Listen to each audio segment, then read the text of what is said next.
ក្នុងរាជយេហូសាផាតជាស្ដេចសាសយូដាដែលសោយរាជចាប់ពីឆ្នាំ872ដល់853មុនគ្រិស្តសករាជពួកកូនចៅអាម៉ូនពួកម៉ូអាប់និងពួកភ្នំសៀលើកគ្នាមកច្បាំងនឹងយេហូសាផាតជាស្ដេចយូដាសូមអានរឿងនេះនៅក្នុងគម្ពីររបាក្សត្រទី2ចំពុក20កាលបានឮថាមានទ័ពចេញពី3នគរមកច្បាំងនឹងសាសយូដាតែមួយដូច្នេះស្ដេចក៏មានការភ័យខ្លាចជាខ្លាំងពីព្រោះឃើញថាកងទ័ពរបស់ទ្រង់គ្មានកម្លាំងអាចនឹងទប់ទល់គេបានឡើយប៉ុន្តែយេហូសាផាតជាស្ដេចដែលគោរពកោតខ្លាចដល់ព្រះមានជំនឿហើយទុកចិត្តលើព្រះនោះទ្រង់ក៏តាំងនាំរាជរបស់ទ្រង់ស្វែងរកជំនួយពីព្រះយេហូវ៉ាមិនតែប៉ុណ្ណោះទ្រង់ជាអ្នកនាំមុខបណ្ដាជនអធិដ្ឋានផងដោយសារទ្រង់បានធ្វើដូច្នោះព្រះក៏មានបន្ទូលឆ្លើយតបដល់ស្ដេចភ្លាមតាមរយៈមនុស្សម្នាក់ឈ្មោះយ៉ាហាសៀលកើតក្នុងអម្បូរលេវីដោយមានចែងក្នុងជំពូក20នេះខ15ថាអោពួកយូដាទាំងអស់គ្នា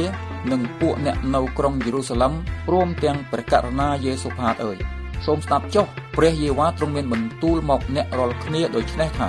កុំឲ្យភ័យខ្លាចអ្វីឡើយក៏កុំឲ្យស្រយុតចិត្តដោយព្រោះឃើញពួកធំទាំងម្លេះនេះដែរត្បិតចម្បាំងនេះមិនមែនស្រេចនឹងអ្នករាល់គ្នាទេគឺស្រេចនៅលើព្រះវិញ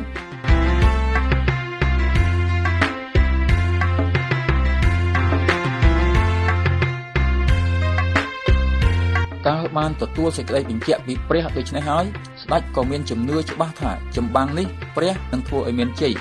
ដូច្នេះទ្រង់ក៏រៀបចំក្រុមចម្រៀងឲ្យច្រៀងសរសើរដល់ព្រះយេហូវ៉ាទំនុកដែលពួកគេច្រៀងនោះគឺជាបទបន្ទរនៅក្នុងទំនុកដំកើងជំពូក136ច្រៀងថាចូលអរប្រគុណដល់ព្រះយេហូវ៉ាចុះត្បិតសេចក្តីសប្បុរសរបស់ទ្រង់ឋិតថេរនៅអស់កលជានិច្ចក្រុមភ្លេងនិងក្រុមចម្រៀងរបស់ស្ដេចប្រគំនាំមុខកងទ័ពចេញទៅតាមបង្គាប់របស់ព្រះពេលកងទ័ពរបស់ស្ដេចយេហូសាផាតចូលទៅដល់លានចម្បាំងនោះឃើញពួកទ័ពដែលមកច្បាំងនឹងពួកយូដាដេកស្លាប់ពេញវាល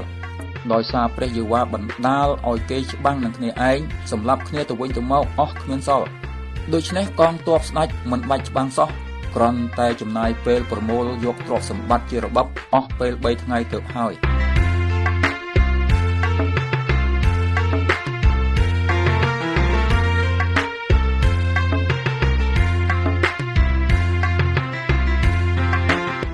កាលណាយើងលើករឿងនេះមកនិយាយការនេះអាចឆ្លុះបញ្ចាំងដល់ការដឹកនាំរាជរបស់ព្រះសពថ្ងៃ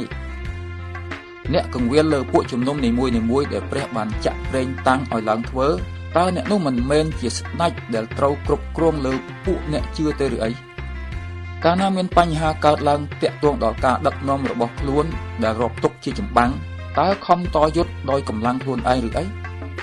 បទគម្ពីរបានប្រាប់ជាច្រើនដងហើយថាចម្បាំងនេះមិនមែនជាចម្បាំងរបស់អ្នករាល់គ្នាទេគឺជាចម្បាំងរបស់ព្រះវិញព្រះមានគ្រប់អំណាចដើម្បីច្បាំងជួសរាសទ្រង់ប្រយោជន៍ឲ្យពួកអ្នកជឿដល់ទ្រង់ស្រែកច្រៀងសរសើរដល់ទ្រង់